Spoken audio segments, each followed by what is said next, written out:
Bonjour tout le monde. Euh, je vous remercie de prendre le temps de visionner cette vidéo. Nous allons parler aujourd'hui de l'importance du baptême pour le salut. Bon, j'ai parlé du salut. Avant toute chose, c'est important de définir le cadre dans lequel nous nous situons. Nous nous situons dans la nouvelle alliance. Euh, donc, après que l'évangile soit disponible dans notre temps. Je ne parle pas d'avant que l'évangile ne soit disponible, c'est-à-dire avant la mort du Seigneur Jésus. Ou Enoch, par exemple, je peux prendre l'exemple de Enoch qui marchait avec Dieu, Dieu l'a enlevé.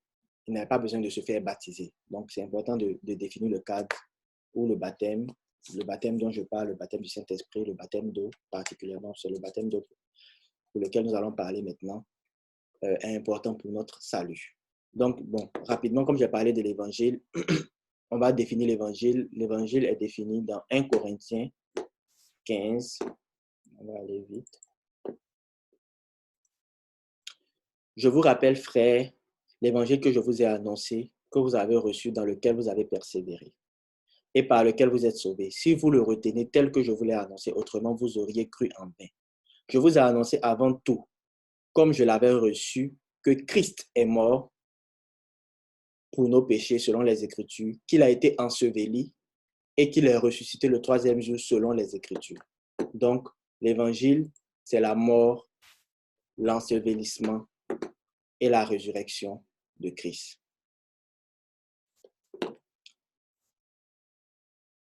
Donc, euh, donc ici, je continue. Je parle du baptême en tant qu'une composante essentielle à l'obéissance à cet évangile.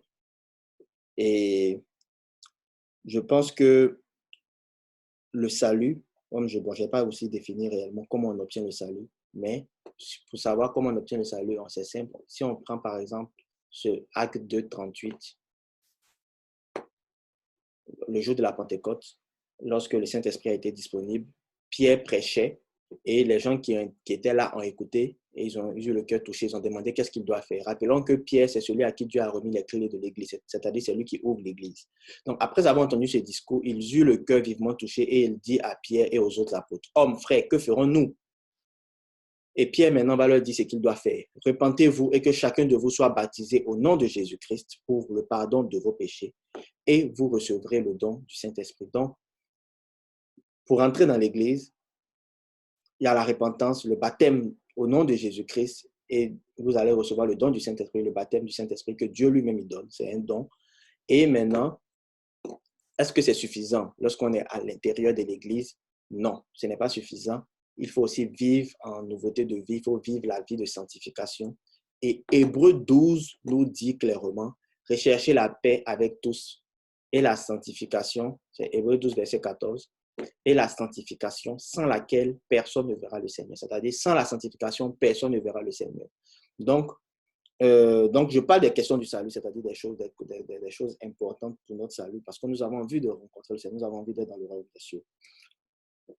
Donc, euh, donc j'aimerais aussi dire quelque chose, c'est que je ne veux pas critiquer une église quelconque. Il y a beaucoup de différences entre les églises. Par exemple, il y a des églises qui disent qu'il faut porter le foulard, d'autres églises disent non, d'autres églises disent qu'il faut absolument, il faut respecter le jour du sabbat, c'est-à-dire il faut faire le culte le samedi. Il y a certaines églises qui disent que ce n'est pas nécessaire. Non, ça émane de chaque église, de leur interprétation de la Bible.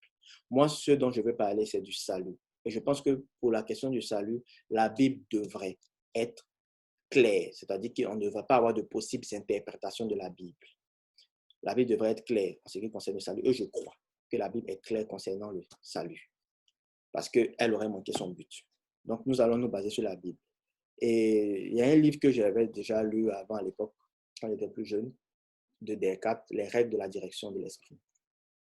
Je parle de ce livre-là parce que ce livre-là, en gros, disait que lorsqu'on est déjà vide, c'est-à-dire qu'on n'a pas d'informations sur un sujet donné, par exemple, il est facile de faire entrer de l'information en nous. On va l'accepter facilement, on va dire, waouh, c'est la meilleure information que nous avons reçue. Mais lorsque on a déjà une information, c'est-à-dire qu'on est déjà rempli et qu'on veut nous mettre une nouvelle information, c'est comme s'il faut enlever soit l'information qui est à l'intérieur, mais ça, en tout cas, ça sera compliqué. d'enlever ces informations. Donc, les règles de la direction de l'esprit expliquaient un peu, plus ou moins griffe, la démarche à suivre parce qu'on avait déjà des informations, mais lorsqu'on lisait de nouvelles informations, il fallait se poser les bonnes questions pour jumeler l'information pour prendre la vérité, dans la recherche de la vérité.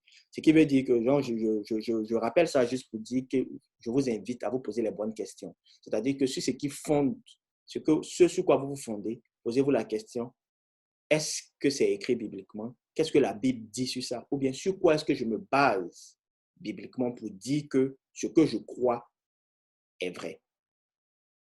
En ce moment-là, c'est ça la recherche de la vérité. En ce moment-là, tu vas voir que tes passages sont soit peut-être pas assez fondés et tu pourras comprendre. Donc, c'était une petite parenthèse. Donc, pour parler du baptême, nous allons d'abord clairement commencer d'abord par ce que Jésus lui-même dit du baptême. Qu'est-ce que Jésus dit du baptême? Donc, du baptême d'eau. Quand je parle du baptême, je parle du baptême d'eau. Donc, si nous allons dans Marc 16, 16, donc d'abord nous allons aller dans Jean 3, 3. Donc, il y a Nicodème, un pharisien qui est venu voir Jésus pour lui parler en cachette. Et au verset 3, Jésus lui dit, en vérité, je te le dis, si un homme ne naît de nouveau, il ne peut voir le royaume de Dieu. Donc Jésus ici lui dit déjà que si tu n'es né de nouveau, tu ne peux pas voir le royaume de Dieu. Mais Nicodème insiste au verset 4 pour demander, mais comment est-ce qu'un homme peut-il encore être, qui est déjà né, peut-il naître de nouveau? Donc au verset 5, Jésus répondit maintenant. Il donne la précision. En vérité, je te le dis, si un homme ne naît d'eau et d'esprit, il ne peut entrer dans le royaume de Dieu. Donc Jésus ici nous donne deux conditions. Il n'a pas dit que c'est l'unique condition. Il dit que si tu n'as pas ces conditions, tu ne peux pas rentrer dans le royaume de Dieu. Et il ne s'est pas limité seulement à baptême d'esprit qui est spirituel, mais il a aussi dit un homme doit naître aussi d'eau qui est physique. Et c'est le caractère physique du fait qu'il faut faire un baptême d'eau qui crée souvent problème parce que certaines confessions se disent que non, peut-être que ce n'est pas important le baptême d'eau et que les choses devraient être spirituelles. C'est vrai, les choses doivent être spirituelles. Le baptême d'eau, c'est une forme d'engagement. Mais le Seigneur Jésus a dit, si un homme ne naît d'eau et d'esprit, il ne peut entrer dans le royaume de Dieu. C'est ce que le Seigneur Jésus a dit. Et quels sont les derniers conseils que le Seigneur Jésus encore donne à ses disciples lorsqu'on prend Marc 16, 16? Il leur dit, allez par tout le monde et prêcher la bonne nouvelle à toute la création. Donc voilà ce qu'il leur demande de faire. D'aller partout et de prêcher la bonne nouvelle. Maintenant, au verset 16, il dit, celui qui croira et qui sera baptisé sera sauvé. Mais celui qui ne croira pas sera condamné. Donc ici encore, il dit, celui qui croira et qui sera baptisé sera sauvé, mais celui qui ne croira pas sera condamné. Dans cette dernière parole, il montre encore l'importance qu'il accorde au baptême. Et celui qui ne croit pas sera condamné. C'est clair que si tu ne crois pas, tu ne peux pas être baptisé. Parce que pour être baptisé, il faut croire. Donc, celui qui ne croit pas n'est pas baptisé. Donc, ça revient à la même chose. Donc, ici, je veux aussi appuyer quelque chose. C'est que Dieu ne les a pas appelés à baptiser. Dieu ne leur a pas dit allez baptiser, tout simplement, être des baptiseurs. Non, il leur a dit d'aller prêcher la bonne nouvelle. Le but qu'il a demandé aux apôtres, c'était d'aller prêcher la bonne nouvelle, d'aller annoncer l'évangile. Maintenant, quant à la question du baptême, celui qui croit, on le baptise, tout simplement. Ça émane maintenant des personnes qui reçoivent la bonne nouvelle. S'ils ont décidé de croire, amen, on va les baptiser, on va faire d'eux des disciples. Mais s'ils n'ont pas décidé de croire, on ne peut rien faire. Mais nous, notre rôle, c'est d'annoncer, le rôle des apôtres, c'est d'annoncer l'évangile. Donc, voici deux passages que nous venons de lire où Jésus montre que le baptême est une condition importante à notre salut. Et moi, je pense que lorsque quelque chose est dit de façon claire, pour que je puisse annuler cette pensée, pour que je puisse me dire que le baptême n'est pas nécessaire, il faut qu'il y ait un passage clair qui me dise que le baptême n'est pas important. Parce que si je fais des interprétations sur un passage donné et que je me dis que bon, peut-être ce passage veut dire que le baptême n'est pas important, mais on peut interpréter ce passage de plusieurs manières. Je peux manquer mon salut juste pour une interprétation parce qu'ici c'est écrit clairement. Donc, à cause d'une interprétation, Je peux le manquer. Or, nous devons aspirer fortement au salut. Donc, une chose que les gens, les personnes aussi utilisent pour dire que le baptême n'est pas important, ils estiment que le baptême est une confession d'homme, est une tradition d'homme. C'est quoi une tradition d'homme? Je vous pose la question. Si vous voulez, vous pouvez mettre pause et puis essayer de vous poser la question. Qu'est-ce qu'une tradition d'homme? Prenons un exemple. Dieu a demandé dans l'Ancien Testament, travailler 6 jours, le 7e jour, de ne pas travailler, de le consacrer pour lui. Il ne leur a pas dit de ne pas guérir des malades ni de ne pas prier. Mais lorsque Jésus est venu, que Jésus a prié pour un malade qu'il est guéri, ils ont dit qu'il a enfreint la règle du sabbat. Donc, ils ont instauré quelque chose d'autre qui n'a pas été demandé. Et ils ont fait de ça une tradition d'homme. Une tradition d'homme n'est rien d'autre que une pratique qui n'est pas demandée par le Seigneur. Elle peut provenir de notre interprétation de la parole. Mais elle n'est pas demandée par le Seigneur et nous en faisons... c'est ça, quoi. Il faut que nous la fassions. Mais qu'en est-il si cette chose est demandée par le Seigneur? Est-elle toujours une tradition d'homme? Qu'en est-il s'il ne respectait juste que le sabbat, tout simplement? Et qu'il ne travaillait juste pas et se consacrait au Seigneur. Serait-ce une tradition d'homme? Non. Parce que tradition d'homme, ça veut dire que ça vient de l'homme. Mais une tradition de Dieu instituée par Dieu. Et ici, nous avons vu dans ces 2 passages ici que ça ne peut pas être une tradition d'homme parce que c'est Jésus lui-même, non seulement qui l'a dit, mais qui a commandé à ses apôtres d'aller le faire. Un autre argument aussi, c'est qu'on utilise souvent la souveraineté de Dieu. Souvent, les personnes disent que Dieu est souverain, donc Dieu n'a pas besoin que du baptême d'eau. Ce n'est pas important. Dieu peut te sauver sans le baptême d'eau. Souvent même, ils prennent l'exemple de celui qui était sur la croix, mais là, je vous avais déjà expliqué dès le début, de celui qui était sur la croix avec Jésus, mais je vous avais déjà expliqué dès le début qu'on parle de la nouvelle ère, lorsque l'évangile, qui est la mort, l'ensevelissement et la résurrection de Christ, était disponible. Donc, je ne parle pas d'Abraham, tout ça, des gens qui sont avant la mort de Jésus. Mais ça, c'était une petite parenthèse. Mais on va lire un passage concernant la souveraineté de Dieu et on va essayer de comprendre ensemble. Regardons 2 Thessaloniciens 1, verset 7. Et de vous donner à vous qui êtes affligés, donc on parle ici de Jésus, du retour de Jésus, du repos avec nous, lorsque le Seigneur Jésus apparaîtra du ciel avec les anges de sa puissance, au milieu d'une flamme de feu, pour punir ceux qui ne connaissent pas Dieu et ceux qui n'obéissent pas à l'évangile de notre Seigneur Jésus. Ils auront pour châtiment une ruine éternelle, loin de la face du Seigneur et de la gloire de sa force. Donc, ceux qui ne vont pas obéir à l'évangile du Seigneur Jésus auront pour châtiment une ruine éternelle. Et je rencontre quelqu'un qui me dit, tu sais, je sais que dans la Bible, on dit que Dieu est souverain. Et moi, je crois que même si je vais en boîte, que je vis ma vie, que je fais tout ce que je veux, même si je n'obéis même pas à l'évangile, même si je ne crois même pas que Jésus est le Fils de Dieu et que c'est le Messie, c'est le Christ, Dieu est souverain, il va me sauver. Dieu peut me sauver. La question qu'il faut se poser ici, est-ce que, je vous demande, est-ce que vous pensez que Dieu va le sauver? Ce qu'il faut comprendre ici, c'est que la souveraineté de Dieu n'est pas un outil à notre guise. Dieu est souverain, il est souverain. Mais ce n'est pas un outil pour que nous décidions ce que nous allons faire et nous allons dire Dieu va nous sauver malgré cela, parce qu'il est souverain. Non, non. C'est parce qu'il est souverain, c'est pour lui. Ce n'est pas un moyen pour nous de décider de faire ce que nous allons faire et dire que lui, il est souverain, il va le faire pour nous. Non. Par contre, une chose dont on est sûr, c'est que Dieu est lié par sa parole. Et si Dieu dit, voilà ce que nous devons faire pour hériter du royaume de Dieu, pour entrer dans le royaume de Dieu, si nous le faisons, nous allons entrer dans le royaume de Dieu. Mais si nous disons nous ne faisons pas, que nous voulons étudier sa souveraineté, on verra ce qu'il va faire de sa souveraineté. Mais il est souverain. Donc, la souveraineté de Dieu n'est pas une raison suffisante de ne pas se faire baptiser parce que Dieu lui-même l'a commandé.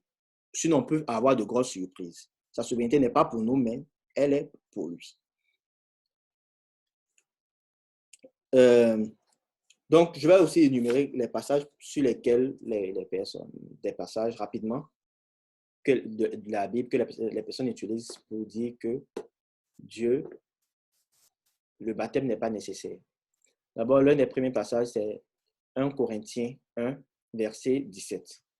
Ce n'est pas pour baptiser que Christ m'a envoyé, c'est pour annoncer l'évangile. Et cela sans la sagesse du langage, afin que la croix de Christ ne soit pas rendue vaine. Donc ici, c'est Paul qui parle, il dit que ce n'est pas pour baptiser que Christ l'a envoyé, mais c'est pour annoncer l'évangile. Un autre passage aussi général que les gens utilisent, c'est que dans Romains 10, verset 9, on dit, si tu confesses de ta bouche le Seigneur Jésus, et si tu crois dans ton cœur que Dieu l'a ressuscité des morts, tu seras sauvé. C'est le deuxième passage aussi qu'elle est là. Donc, on va répondre à chacun des passages. Est-ce que ces passages nous disent que le baptême n'est pas important? Donc, au verset 17, ce n'est pas pour baptiser que Christ m'a envoyé, c'est pour annoncer l'évangile. Lorsqu'on regarde ce passage-là, moi, je peux vous demander d'abord simplement, est-ce que quelque chose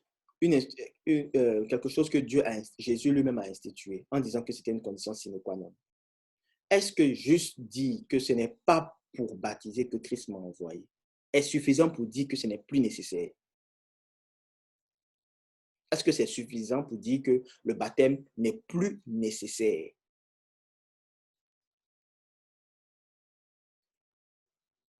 Donc,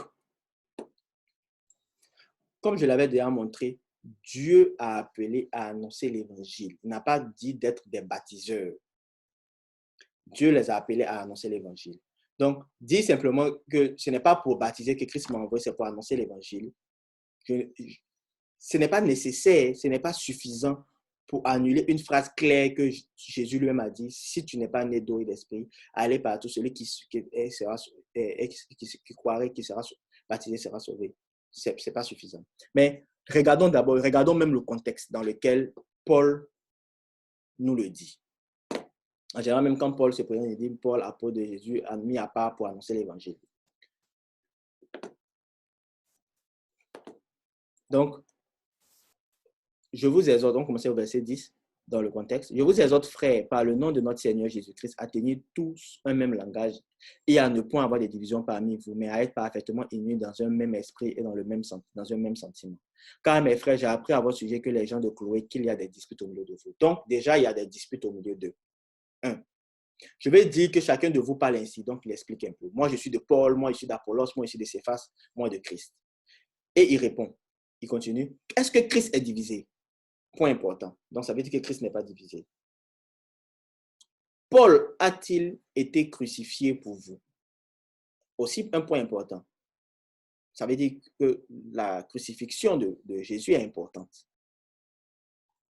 Ou est-ce au nom de Paul que vous avez été baptisé? Un autre point important, il montre ici même que le baptême est important. Parce qu'il aligne ça avec le fait que Christ ne soit pas divisé, avec le fait que c'est Christ qui s'est crucifié pour nous. Et il dit, est-ce que c'est au nom de Paul que nous avons été baptisés? Ça veut dire que nous sommes baptisés au nom de Jésus. En fait, il veut dire ici que le baptême même est important. Parce que c'est au nom de Jésus que nous sommes baptisés. Et il continue au verset 14. Je rends grâce à Dieu de ce que je n'ai baptisé aucun de vous excepté Crépus et Gaius, afin que personne ne dise que vous avez été baptisés en mon nom. Donc, il y a déjà un problème sur je suis de temps, à cause du fait que c'est lui qui a baptisé, c'est lui qui a baptisé. Il dit, j'ai encore baptisé la famille de Stéphanas, du reste, je ne sache que j'ai baptisé quelques autres personnes. Et il continue maintenant, ce n'est pas pour baptiser que Christ m'a envoyé, c'est pour annoncer l'évangile, et cela sans la sagesse de langage, afin que la croix ne soit pas rendue vaine. La croix de Christ ne soit pas rendue vaine. Donc, on voit bien le contexte ici, qu'il y a des disputes, et il y a des disputes sur le fait de je suis de telle personne parce que c'est lui qui m'a baptisé, parce que c'est lui qui m'a baptisé. Et Paul leur dit simplement que ce n'est pas celui qui baptise qui est important. Celui qui baptise n'est pas important. Il peut bien annoncer l'évangile, et puis après, c'est quelqu'un d'autre qui va baptiser. Il n'est pas appelé à être le baptiseur. Ce n'est pas parce que j'étais baptisé que tu es de moi. Donc, il dit que lui, ce n'est pas pour baptiser qu'il a appelé, mais c'est pour annoncer l'évangile. Et nous voyons même dans le même passage que Paul montre que le baptême est important au verset 13. D'autres passages encore que Paul utilise, qu'on peut utiliser pour montrer que Paul dit que le baptême est important, c'est 2 Romains, on va prendre d'abord Romains 6, verset 3. Romains 6, verset 3. Donc, d'abord, je vais vous rappeler que vous pouvez regarder la chronologie des livres que Paul a écrits dans le Nouveau Testament. Romains a été écrit après Corinthiens. Ça veut dire qu'il est censé être beaucoup plus mature encore dans ce livre-là. Donc, dans le verset 6, il parle du péché. Il dit, que dirons-nous donc? Demeurions-nous dans le péché afin que la grâce abonde? Loin de là. Nous qui sommes morts au péché, comment vivrions-nous encore dans le péché? Ignorez-vous que nous tous qui avons été baptisés en Jésus-Christ, c'est en sa mort que nous avons été baptisés. Nous avons donc été ensevelis. J'avais dit que le baptême, c'était la mort, l'ensevelissement. Donc, nous avons donc été ensevelis avec lui par le baptême en sa mort, afin que comme Christ est ressuscité des morts par la gloire du Père, de même, nous aussi, nous marchions en nouveauté de vie. Donc ici, imaginons que je sois dans 1 Corinthiens et que j'entends que Paul dit, ce n'est pas pour baptiser que Christ m'a envoyé, c'est pour annoncer l'évangile. Et je conclus que ça veut dire que le baptême n'est plus important. Donc, je fais l'œuvre du Seigneur, je ne suis pas baptisé. Je me dis que se faire baptiser n'est pas important, mais je suis à l'intérieur de l'Église. Parce que Paul l'a dit. A dit ici, j'ai conclu que le baptême n'est pas important. Et j'arrive, il écrit une lettre aux gens à l'église de Rome, et il dit, ignorez-vous tous, pour leur montrer l'importance qu'il ne faut pas vivre dans le péché, au verset 3, il dit, ignorez-vous que nous tous qui avons été baptisés en Jésus-Christ, c'est en sa mort que nous avons été baptisés. Je vais me sentir exclu. Nous avons donc été ensevelis avec lui par le baptême en sa mort. Je me dis, mais je suis exclu. Parce qu'il dit, nous tous, il parle à toute l'assemblée, il dit, nous tous qui sommes ici, nous sommes censés être baptisés en Jésus-Christ. Or, moi, la dernière fois qu'il a parlé à Corinthe, il a conclu que ce n'est pas obligé d'être baptisé. Donc, à l'église de Colosse encore, dans 2 Colossiens 2, il dit encore, au verset 10, vous avez tout pleinement en lui qui est le chef de toute domination et de toute autorité. C'est en lui que vous avez été circoncis, c'est que la main n'a pas fait, mais la circoncision de Christ qui consiste en le déploiement du corps de la chair. Au verset 12, il dit, ayant été ensevelis avec lui par le baptême, vous êtes aussi ressuscités en lui et avec lui par la foi en la puissance de Dieu qui l'a ressuscité. Donc, 2 dimensions, nous avons été ensevelis par le baptême. Le thème baptême veut dire immersion. Donc, ensevelis, ça on met la terre sur toi. Donc, nous avons été ensevelis par le baptême. Et, deuxième dimension, aussi ressuscité par la puissance de Dieu qui l'a ressuscité, qui est le Saint-Esprit, c'est le Saint-Esprit qui l'a ressuscité. Donc ici encore dans l'église, à l'église de Colosse, il nous montre l'importance du baptême. Donc si je suis encore dans cette église, que je ne suis pas baptisé, j'ai dit, mais, ou bien moi aussi je n'ai pas été enseveli avec Jésus au moyen du baptême, ou bien ai-je mal interprété ce que Paul a dit dans 1 Corinthiens, dans Galates 3, verset 26, il dit, car vous êtes tous fils de Dieu par la foi en Jésus-Christ. Vous tous qui avez été baptisés en Christ, vous avez revêtu Christ. Il montre encore l'importance encore du baptême, qui est le baptême. Donc, ici, je me dis, je peux conclure ici que je fais une mauvaise interprétation de ce verset, de croire qu'il y a des gens dans l'assemblée qui peuvent maintenant ne plus être baptisés, se faire baptiser n'est plus important. Non, Paul montre encore l'importance du baptême encore et encore. Donc ici, certainement, il est en train de dire que celui qui baptise importe peu. Et que lui, il peut ne pas baptiser, ça ne l'intéresse pas. Lui, il annonce l'évangile. Donc, le deuxième passage, c'était, si tu confesses de ta bouche le Seigneur Jésus et si tu crois dans ton cœur que Dieu l'a ressuscité des morts, tu seras sauvé. OK. Moi, je vous pose la question suivante par rapport à ce passage. Est-ce que vous croyez que quelqu'un qui confesse de sa bouche que Jésus-Christ l'a sauvé, et après cela, il vit une vie de débauche, il tue, c'est un tueur en série, il fait tout ce qu'il veut dans la vie, est-ce qu'il sera sauvé? Je vous demande. Non. Non. Et vous allez vous baser sur des passages de la Bible qui montrent que non, que ce n'est pas suffisant. Par exemple, comme le passage de Hébreu que j'ai utilisé. J'ai dit ici, dans Hébreu 12, verset 14, Recherchez la paix avec tous et la sanctification, pas sans laquelle, donc c'est de la sanctification il s'agit, sans laquelle personne ne verra le Seigneur. Donc la sanctification est importante. Vous allez vous baser sur ce genre de passage pour montrer qu'on ne doit pas vivre dans le péché. Et sans la sanctification, on ne va pas être sauvé. Donc si nous sommes capables d'utiliser ces passages pour compléter ce passage qui dit, si tu confesses de ta bouche que Jésus, si tu crois dans ton cœur, tu seras sauvé. Alors, pourquoi ne pas utiliser tous les passages dans la totalité de la Bible? C'est dans cette même lettre de Rome, à Rome, à l'église de Rome, qu'il a dit, ignorez-vous que nous tous qui avons été baptisés en Jésus-Christ en sa mort, que nous avons été baptisés. D'ailleurs, au verset 1, il expliquait, que dirions-nous donc? Demeurions-nous dans le péché afin que la grâce abonde? C'était une manière de leur expliquer ici que n'oubliez pas que nous tous, nous avons été ensevelis avec Jésus, donc nous sommes dépouillés de toutes ces choses, nous devons changer de vie. Donc, dans cette même lettre-là, bien sûr, il a dit, s'ils continuent et que s'ils gardent la foi, s'ils croient toujours en Dieu, ils seront sauvés. Parce qu'il parle à des gens qui sont déjà baptisés. Il parle à des gens qui sont déjà dans l'alliance. Il leur demande simplement de garder l'évangile tel qu'ils l'ont reçu, comme ce qu'il disait dans 1 Corinthiens. En tout état de cause, il s'agit ici de comprendre que nous allons utiliser d'autres passages pour compléter ce verset et nous devons prendre la Bible dans sa totalité. Moi, ce verset, je ne l'exclus pas. Si tu crois en Dieu, si tu confesses, tu vas faire ta repentance, on va faire ton baptême au nom de Jésus-Christ, tu vas avoir le baptême du Saint-Esprit et tu vas vivre une vie de sanctification. Je ne dis pas que le baptême d'eau, c'est ce qui va te transformer, non. Je dis simplement que le baptême d'eau, c'est un baptême, c'est un engagement, tu réveilles Christ, et dans cet engagement maintenant, tu décides tu as le Saint-Esprit que Dieu te donne. Et c'est grâce à ce baptême du Saint-Esprit que tu arrives à vivre une vie de sanctification et tu auras le salut. Donc ici, je vais m'arrêter ici pour aujourd'hui. Et je vais terminer en disant, il y aura une partie 2 parce que ici, je n'ai pas parlé de comment les païens même rentraient dans l'Église. Parce que tous les versets ici touchaient des églises qui étaient déjà établies. Et donc, nous allons, voilà, des églises qui étaient déjà établies. Pourtant, comment ça se faisait concrètement, pour voir comment ça se faisait concrètement, il fallait voir quand les païens disaient qu'ils recevaient l'Évangile, qu'est-ce qu'ils faisaient pour obéir à l'Évangile. Et nous allons voir que dans ce qu'ils faisaient, le baptême était important.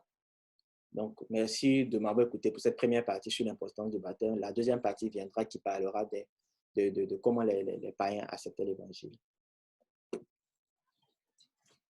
Que Dieu vous bénisse abondamment.